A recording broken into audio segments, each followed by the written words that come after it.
TvPs. You still end up with a Terran in the finals as well. Hellraiser tried, but HeRoMaRinE just looked way too good against Hellraiser. I don't know if he'll look that good against ShoWTime. These guys are both very dominant in these Open Cups. Creighton was talking about the amount of cups that they have not made the finals in. There's only been 5 finals that didn't include at least one of these guys out of 22 Open Cups. So that's pretty good. That's pretty consistent. They both are probably in their best form. I think ShoWtime's in his best form. You could argue about HeRoMaRinE, I suppose. But I think we're going to get a fantastic best of 5 PvT. In the bottom right, as the blue Terran, we have HeRoMaRinE. In the top left, there's the red Protoss. It is ShoWTime.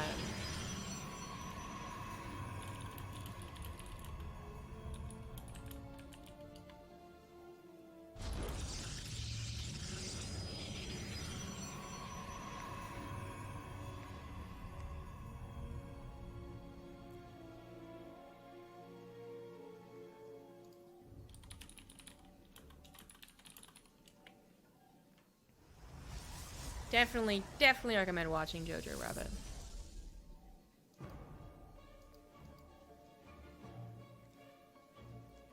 So, starting off a little probe harassment, as Protoss do.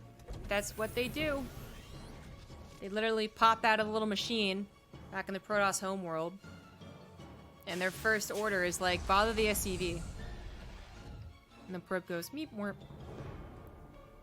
and does it.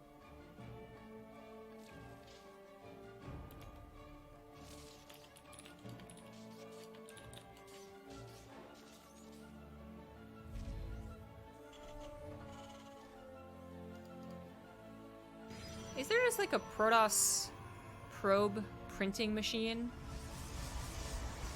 back on the homeworld? Do you think they do more than just mine minerals? If they're not like part of the war effort, do they build probes to do their bidding? To fetch their robes and tassels and whatever else Protoss wear? I think they do.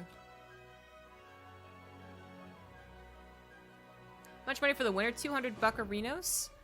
And then $50 for third and fourth. So that sounds right. Also, they are fighting for EPT points, of which they have garnered quite a few points just for participating in these cups. Shield battery in the main because ShoWtime wanted to use his adept to attack. I'm actually surprised he used shield battery in the main. Sometimes if you do send literally like every unit across the map... Ooh, one Stalker got a Reaper, that's not supposed to happen. If you send literally every single unit across the map, the shield battery makes a lot of sense, right? It takes far too long for the Reaper to burst through the shield battery energy, actually kill probes. So usually a third unit pops out, but I actually didn't think you would need one just for sending the Adept forward and having the Stalker back at home, but don't want to overanalyze it. Shield battery, well, no shield battery, he holds, he kills the Reaper, and the Adept survives after being just a tiny bit of a nuisance. It actually didn't do a whole lot. HeRoMaRiNE scouting was limited, as the Reaper died. Didn't actually get to see the Twilight Council, which is chronoing Blink right now. We do have 2 gateways at the front. Now the question is, do we see the magic 4th gateway? Yes, we do. It does seem to be nowadays. Once upon a time, it was always 3 gateways, but nowadays, you're either 2 gateways into your 3rd base, into your forge, into your 3rd gas, or 4 gateway Blink Stalker pressure. No one builds 3 anymore. That was so 7 months ago. 5 months ago. Whatever. $100. Okay, so 200 for first, 100 for second, and then 50-50 for third and fourth.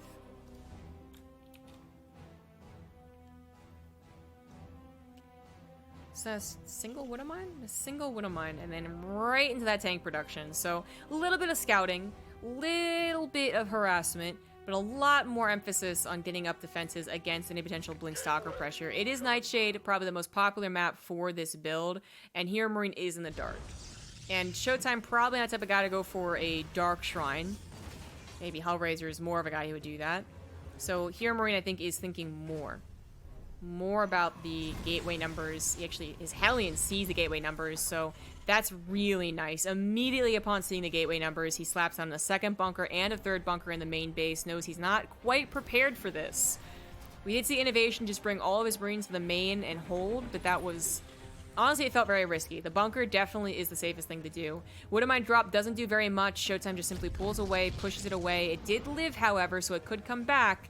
Second tank is out. ShoWTime sees all of this with the Observer, which I'm guessing, yeah, HeRoMaRinE sees. He's going to pop that Observer down. Bunker goes down, but he just immediately loads into the other one. Tank, though, oh, what are you doing on the front lines, buddy? Oh, gets targeted down. Just a little bit of a mistake right there. Just reacting quicker. Not realizing the tank was so easily targeted. That's a bit of a bummer. I thought we had a Liberator. She is going across the map, so that could be a bother for ShoWTime. Bunker once again going to be targeted. Call down supply as HeRoMaRinE is in emergency mode right now, but the mass repair is going to be good. There is a safe spot to evacuate from on the left side. ShoWTime has lost quite a lot of health on his Stalkers, but doing a good job retaining them for the most part. Liberator is still waiting, I believe, to hit the main. Oh, there it is. Right on the edge of my vision. Yeah, it's still waiting to hit the main, but he is prepping for it. The pressure's not stopping. ShoWTime is setting up for a third Nexus, but only after slapping down a robotics bay. He's going to go around the tank, around the bunker, and hit the main base mineral line. The Liberator is doing a heck of a lot of damage. Yeah, ShoWTime was absolutely not paying attention to this. Instantly, 10 probes go down. That was all from the Liberator, I believe. SCVs are pulled into it. Tank doesn't get the siege up and take a shot at all, as the Stalkers are just too plentiful. Let that happen, but another tank has also popped in here. It's going to siege up, but ooh, that blink forward was so dangerous to do. So many of ShoWTime's Stalkers are low, and that tank was still going to get a shot off. That one shot killed like 5 Stalkers, I swear. Was that really worth one tank? Not so much. Plus, you still have a number of Marines that are comfortable for HeRoMaRinE to defend any further tank production. You still have the Liberator to deal with as well. It's temporarily pushed back. This has been a bit of a bloodbath. But ShoWTime is the one that's coming out worse after losing all of those Stalkers. That was truly a devastating blink forward. He is on his way to Colossus, and his third Nexus is finishing up right now, but he really wanted to do a little bit more damage, I would say. You know, get a couple more SCVs, get Stim, get an engineering bay, but even losing another Stalker here. I will add that HeRoMaRinE did have to delay his build quite a bit. He managed to get 111, so he swapped off a tech lab, or he put a tech lab on his barracks. There we go.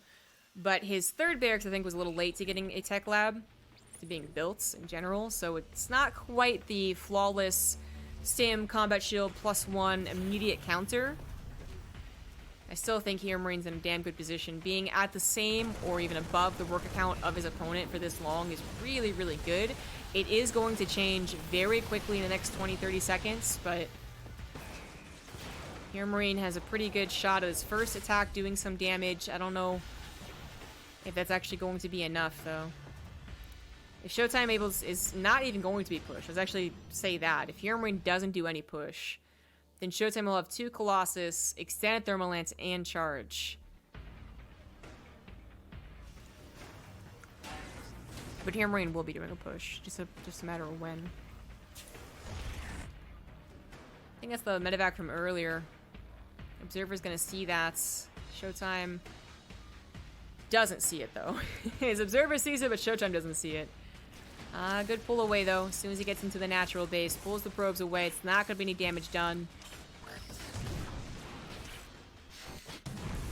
2 probes going down.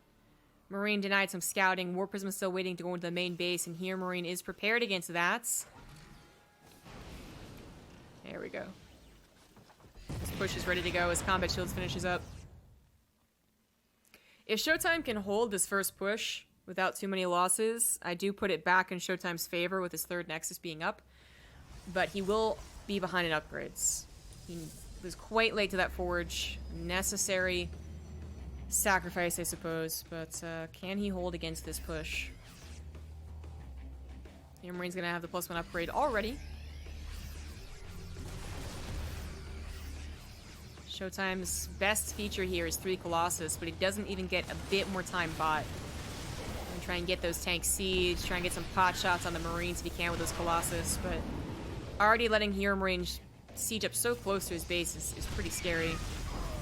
Now, HeRoMaRinE does use his only 2 medevacs to fly into the main base. A bold move indeed, because he's not actually building that many medevacs in general. He's already on his way to Vikings. Medevac, though, I mean, they both unload. He did not anticipate the drop to the north side, but that means he is going to go ahead and jump on top of the tanks, jump on top of the army. Very few medevacs to here to help out, but the Colossus are starting to lose their fodder, and that is a lot of bio left over. ShoWTime did not anticipate that. He's going to lose 1 Colossus, barely saved the second one, but the third one also got to be juggled here. It's pretty much impossible with Colossus. They are walking sticks. And HeRoMaRinE, oh my god, he just obliterated ShoWTime. Whew. GG. Thank you, Lost Backpack, for the 4-month resub.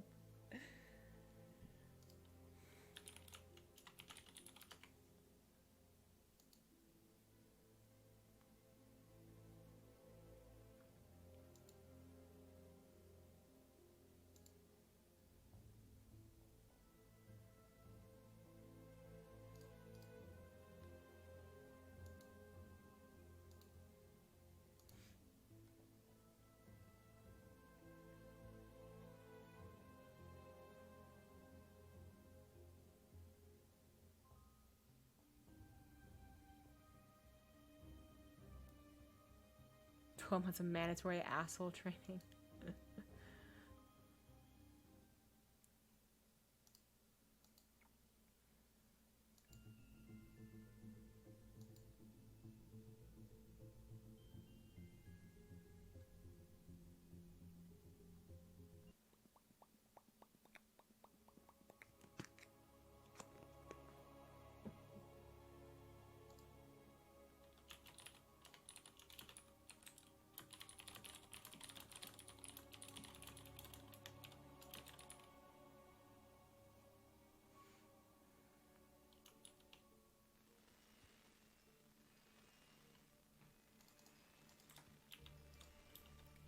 Alright, heading into Simulacrum for game number 2. In the top left, we have the blue Terran HeRoMaRinE.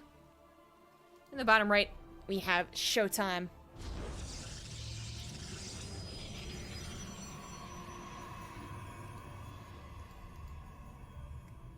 ShoWTime with what is ultimately an unsuccessful 4-gates build.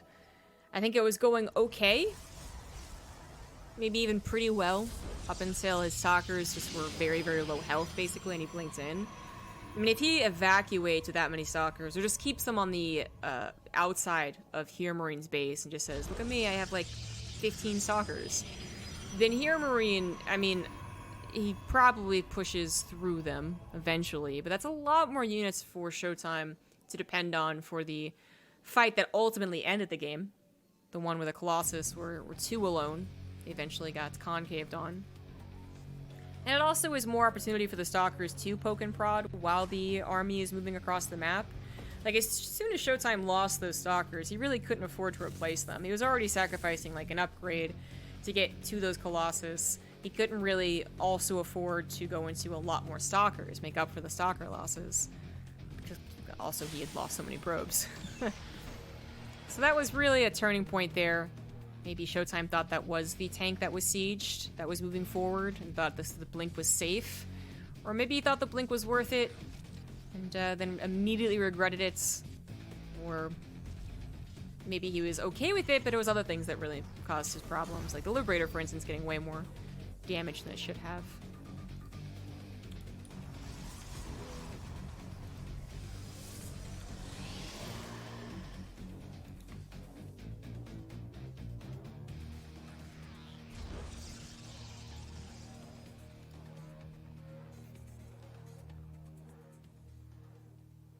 SCV Scout's very safe here. ShoWTime certainly has been mixing up his builds to do aggressive gateway to MX core, chrono all your gateways type of move. He's done a max packs or 2. And he has proxied units as well. Structures, sorry. So this isn't really so much the epic battle of the 2 best macros that Europe has to offer. I mean, it still is because they're both still very good at macro, but I mean, as far as like the old way of looking at ShoWTime was definitely the same way we look at HeRoMaRinE, which is just macro, macro, macro, macro, macro. And in fact, ShoWTime for a while, I would say like a year plus, at this point, a year plus ago, like, when you would see him trying cheese, it wouldn't really be very good. They'd be like, okay, well, I applaud your effort to change up your playstyle, but like, nah, I don't know about it, man. I don't know.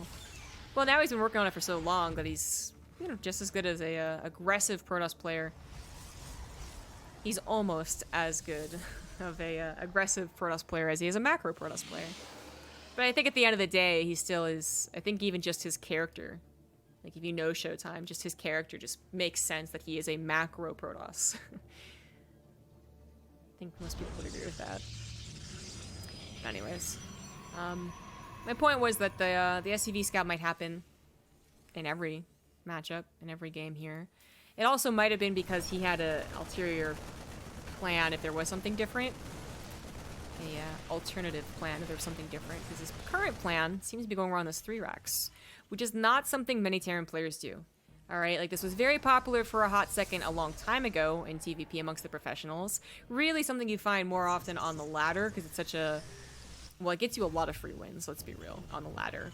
And it also does make you feel comfortable with this many bio units. A little bit easier than having your tanks well positioned and having to build bunkers against the harassment type thing. But as far as professional games, it's one of the rarer builds. So this is not something that ShoWTime would immediately anticipate. And ShoWTime is going into a macro, just blink stalker build here. He does have 2 gateways, not 3, not 4. And he's going into that 3rd gas, so you all are going to be seeing right into charge and certainly a forge, but this is really problematic. Like, he did not get enough scouting to figure out what the build is. And nothing is over here, not even the Adept, which died. The Adept at least could have warned him. He could have been trying to slap down a shield battery with no shield battery, an Artosis pylon on, you know, a third of his production. This actually is sometimes a game over, but this Lucidate Phoenix is actually absolutely flipping perfect. At least some advanced notice. At least some. He's going to blink forward, actually, which is very dangerous, because Tim did just finish, means you can't blink back from it, but he needs to try and get on top of this. Blink is off cooldown once again, and there is that stim. He's going to go after the Stalkers, and then actually start to retreat. I'm actually surprised he doesn't grab the Robo. Yep, he is going to grab it. The sentries can only help out so much. Their force fields were not quite good enough. I guess that's what he was scared of, but yeah, they were a bit misplaced. The Stalkers are going to go down here. The 2 gateways are still alive, and I think 2 more just finished, so eventually ShoWTime handles this, but he's going to have to pull the probes. He's going to lose 6, which actually isn't as bad as it could have been, but losing access to that Robo is pretty nasty. The good news is for the blink opener here, you can chase down any further reinforcing units. So HeRoMaRinE, yeah, he's going to have to skedaddle. So there's not much evacuation that happens from this build against what ShoWTime was doing. That's the good news. That ShoWTime lost a couple of units, a couple of expensive units, right, with the sentries going down, and did lose his Robo. He's also was delayed in going for that charge, delayed in going for the upgrade because, well, he had to panic and build more units. Those Stalkers, I think, actually managed to see it was a 3rd CC as well. Okay. Seeing 2 barracks and not quite knowing if a 3rd CC is down can kind of be scary, but that was some good information from that counter. Maybe even worth the loss of one of the Stalkers.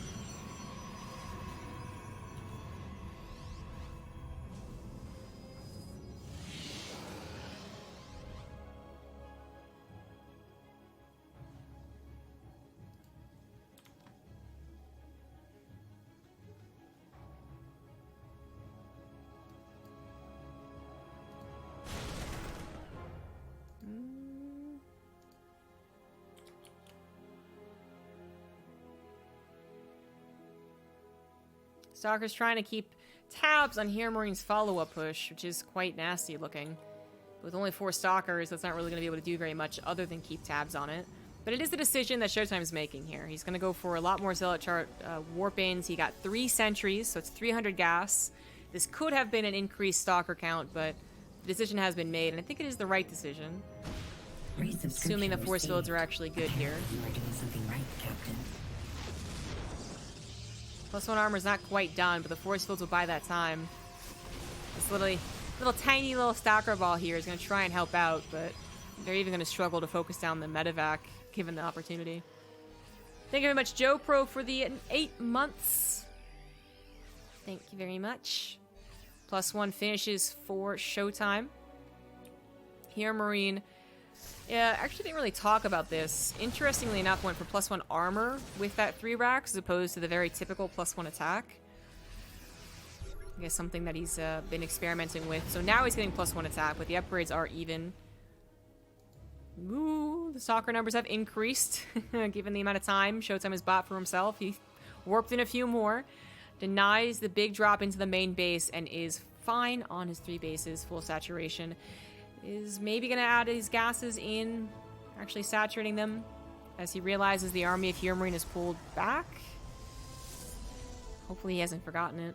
I don't think he has, just because he hasn't had any other tech, but yeah. Ooh, Warp Prism in the main base, kind of getting things started here for ShoWTime.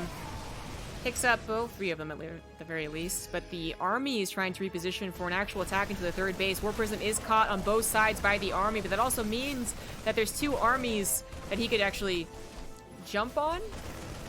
There's this army, and then weird, awkward things happen. He doesn't really get to jump on either one of them.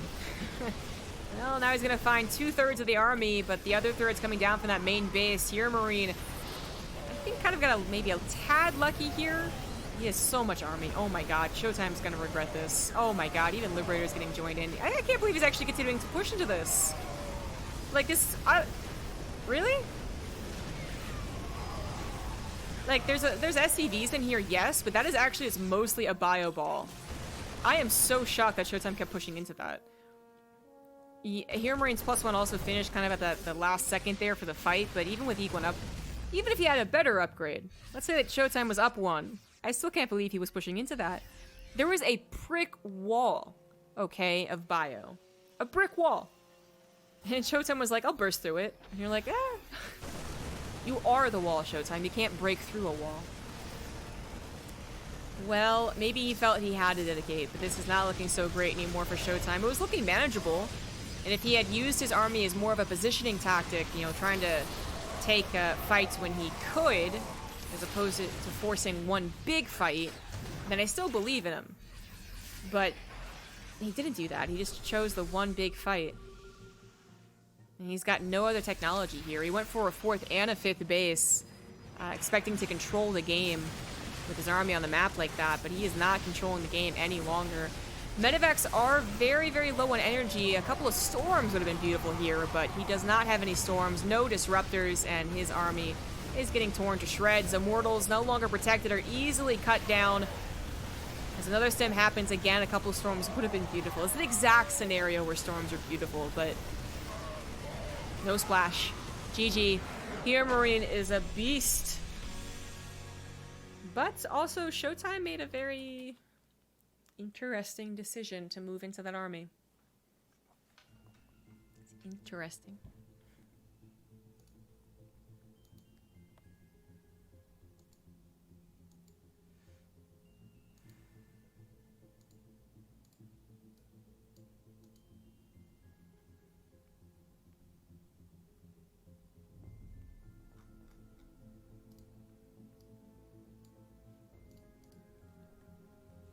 Potential last map is Everdream.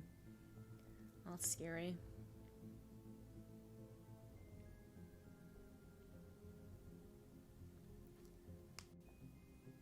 I'd say it's scary to be down 0-2 against Terran player HeRoMaRinE, and then going to Everdream.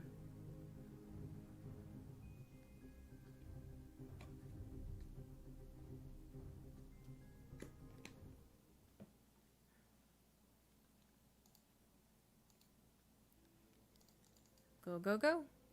Go, go, go. GGG. He confused himself with the Kool-Aid Man. Kool-Aid Man. Breaking barriers since 1999. I'm actually not sure when Kool-Aid Man was invented. I remember it was big in the 90s in general, but he was probably made in the 70s, actually, wasn't he? Shit. Yeah. I don't think he was animated, though. He was like some dude in a big Kool-Aid Man costume, and it was really, really freaky. Like seeing the clowns from the 1950s, and you're like, why would anyone find this amusing? Anyways, I'll get we'll update on the Kool-Aid Man's inception when chat hears this. In the top right, we have the blue Terran HeRoMaRinE. And in the bottom left, down 2, he is ShoWTime. He looked fantastic against Denver in a PvZ, and he does have some pretty damn good PvT, but HeRoMaRinE keeps getting the better end here. I mean, the first game was a little tricky. He was in a good position, and then just kind of... Yeah, the stalker's dying was really big.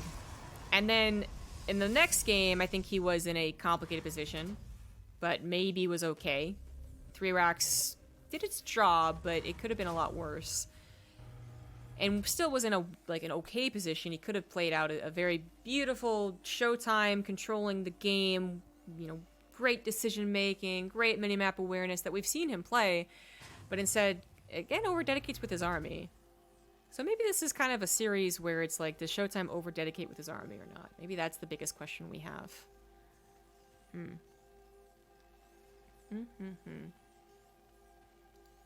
Anyway. ShoWTime is still getting a handle, I guess, on being the aggressor, as opposed to just defense, but it's much better at it than he was a year ago. I would say some games he actually looks goddamn genius. He looks really, really good at the way he can control a game. Kind of like how Trap kind of controls mid-games in PvT sometimes. TSL didn't really have the best series to reflect his true potential in PvT, but yeah. I've seen ShoWTime do it too, but these past 2 games haven't really been it.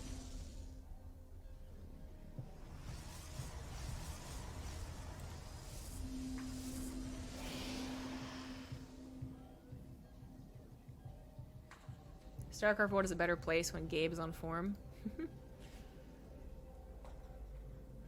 I cheer for both of these guys.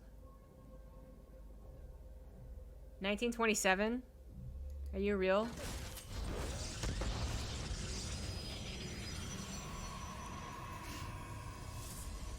That's not actually when he was made, was it?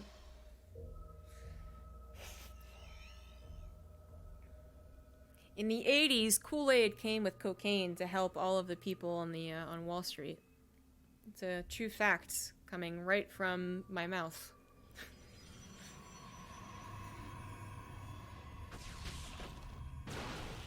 Psych.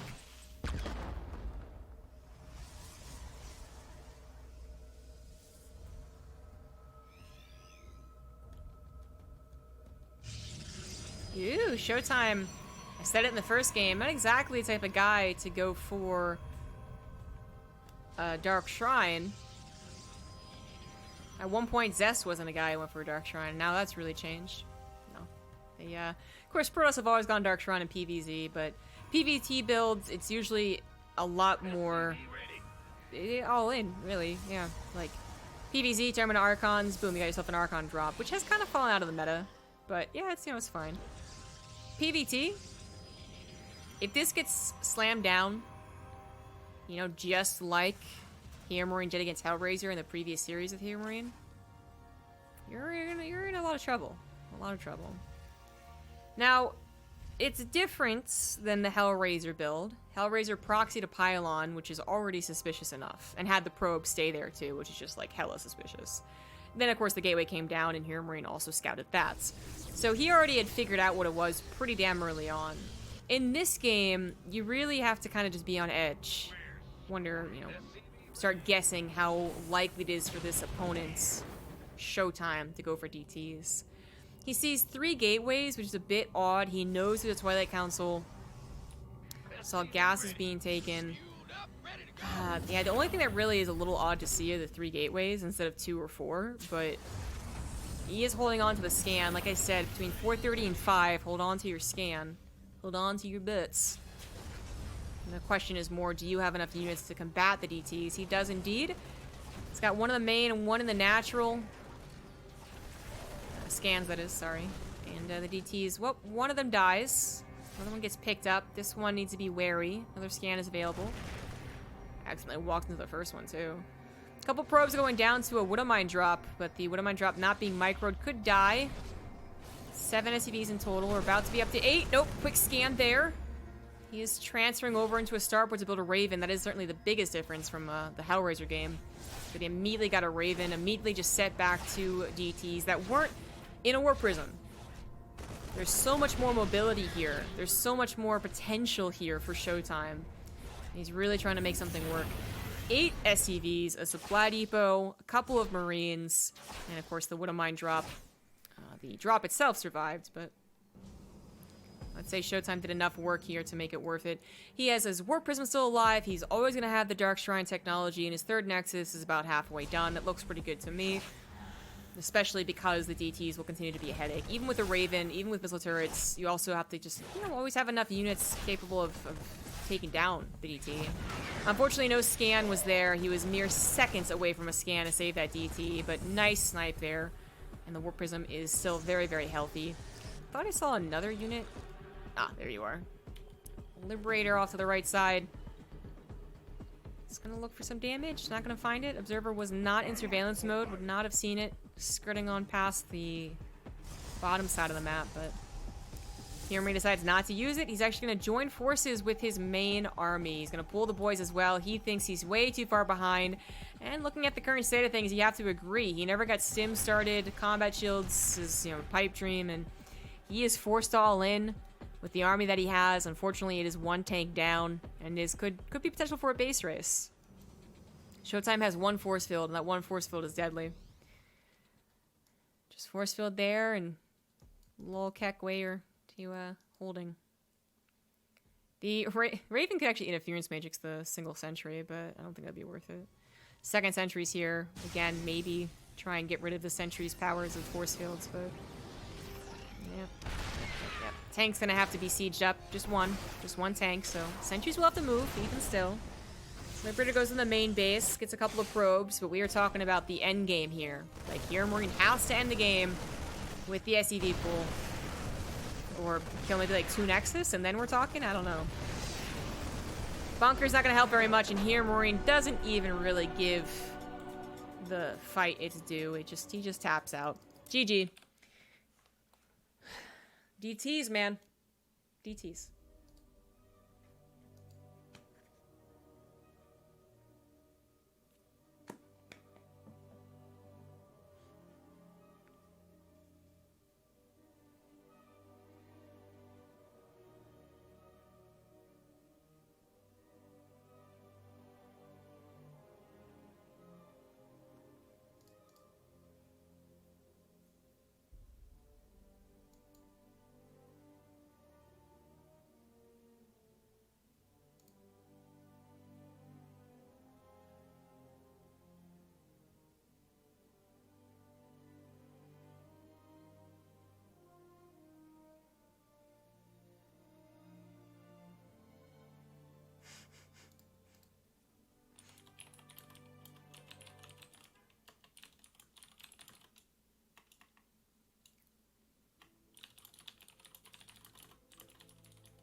No 3-0 here. ShoWTime moves on to Eternal Empire to fight once again on his last life.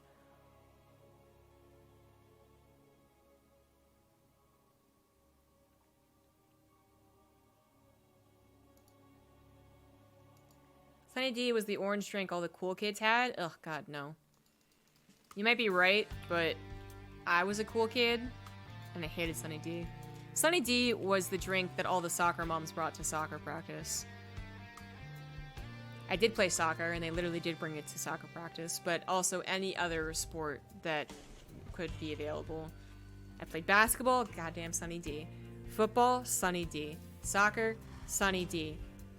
Track and field, Sunny D. Oh, it's so gross. Why? You know what was the bomb diggity? Is when good parents, aka my parents, would bring the barrel juices. You know what I'm talking about? Juices in a barrel, literally that's what they were. Now that was fantastic. Alright, bottom left of Eternal Empire is Blue Terran HeRoMaRinE. Top right, we have the Red Protoss ShoWTime. From the one of the smallest maps to the biggest map.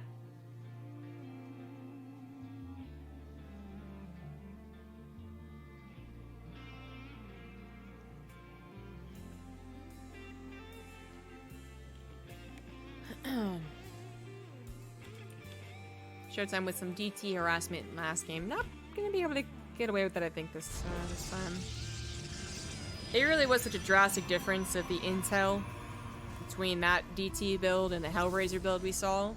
The Hellraiser build hits, I think, one of some of the fastest DTs can hit, but the ShoWTime build, I think, has more potential to maybe, like, it's not necessarily about the scouting potential because, you know, sometimes they get in your main base, sometimes they don't. Sometimes they see your proxy, sometimes they don't. But just more about, like, the flexibility.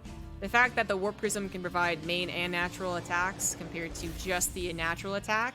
Because there have been times when someone does the faster version of DTs with not the Warp Prism. And a really good Terran is, like, not only saving scans around 4:30, they're also, like, tunneling, like, they're just watching.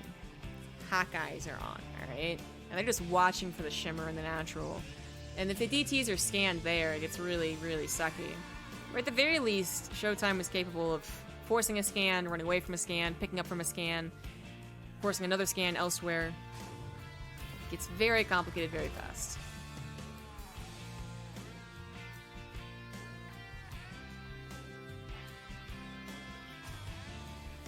You played soccer, what position? I hated soccer. I played it for 2 years and I was like 8 and 9. It was not my favorite. I don't even remember what the positions were called, my dude. I played goalie for a time on a team that was so good I never actually saved any goals. I'm not even kidding. It was that good.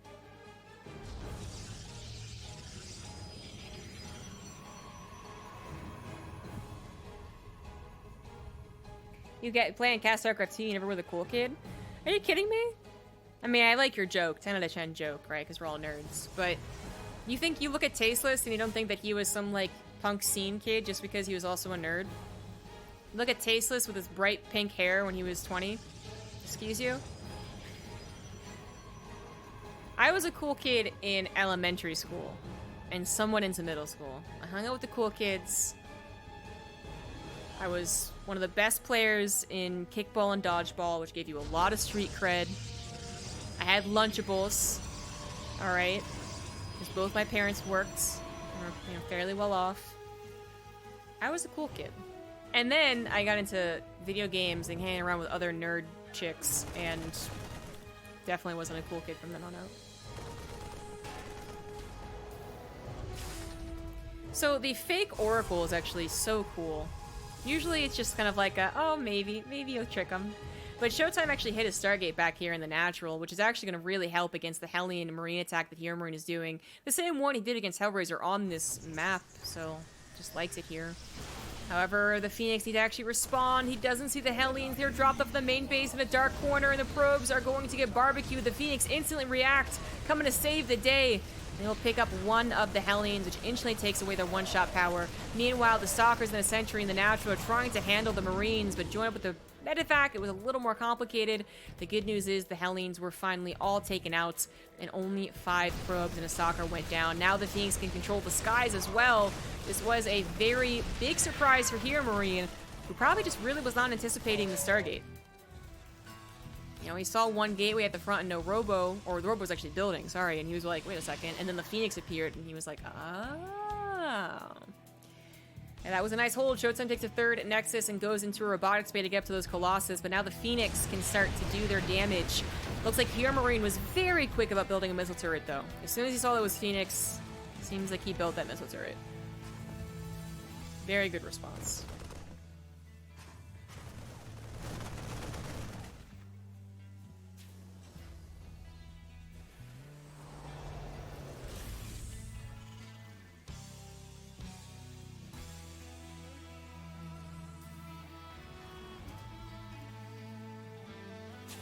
HeRoMaRinE probably a bit disappointed in how that went. Usually gets maybe a few more probe kills, a few more units. I mean, Hell versus Hellraiser, it went really weird. But continuing all this macro, denying any further damage to his economy from the Phoenix, which really they haven't done anything so far, to his SCVs. They are helping, of course, take out the Medivac and any other harassment that could happen. They're actually, just by existing, kind of deterring it. That HeRoMaRinE wants to play with fire. He actually loads up a couple of Marines and a Widow Mine in a Medivac and says, screw your Phoenix. It can't be everywhere at once. And they're not. They're not scouting the Medivac. But speaking of scouting, look at ShoWTime's current map vision. Observer, Zelnaga, Pylon over here. I thought he had Eden over here for a second, but I guess I was wrong. But still. It's some good map vision. With the Phoenix guarding the main engagements, right? If any main push-out happens, he'll know it's to the left side. And otherwise, anything sneakier would have been off to the rights. Oh, that's what happened. He has 2 observers over to the right side, so he's like ultra covering his natural from any drops. He's like, I'm not playing around here. Of course, there's also the assumption that you'll lose control of the Zelnaga, so that makes sense.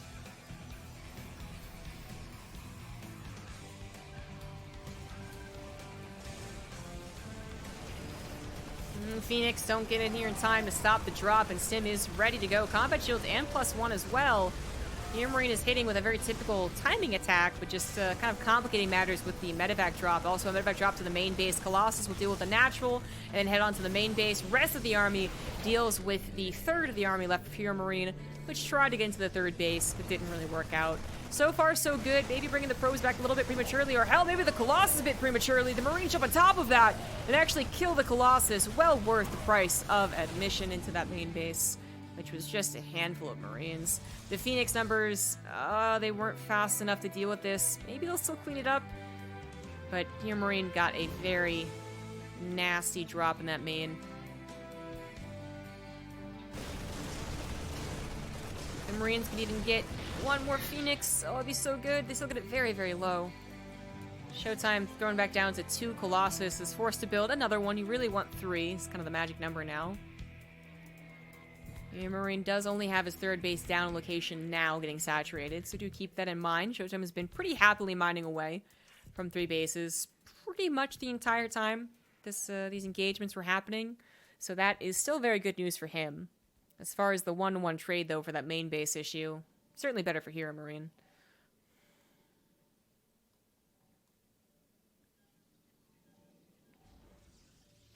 He was talking about school lunches now. I never had Lunchables like every day. Definitely a lot of brown bags. I had cool lunch boxes. I always had like a Star Wars lunchbox. As soon as they turned into the cushiony ones. Got the cushioned Star Wars ones. I like the tin ones better though. When I was in college, I actually bought a tin Star Wars lunchbox because I would spend just like all my time at my university and drive home only after like a work day basically. But by that time I was just the coolest kid in art school because it was art school. And it was full of weeps. So it's kind of easy to be a cool kid there.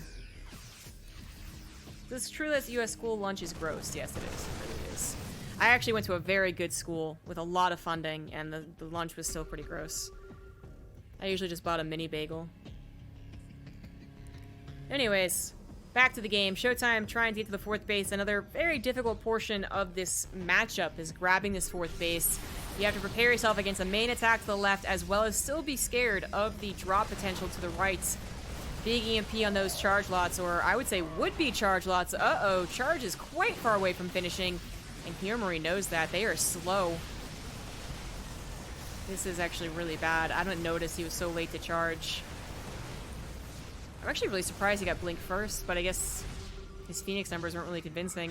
ShoWTime forced to get up the 4th base, just let it go, evacuate, try and buy more time for more upgrades, but this seems like this might just be it. Vikings taking out the Colossus, and the Colossus not getting too many great shots on the army. In fact, at the last second there, it was really only attacking a ghost. Archons do morph in, but the Vikings have landed. The charge is still not available. Concussive shells also wasn't available, funnily enough, but I would say charge is a lot more important.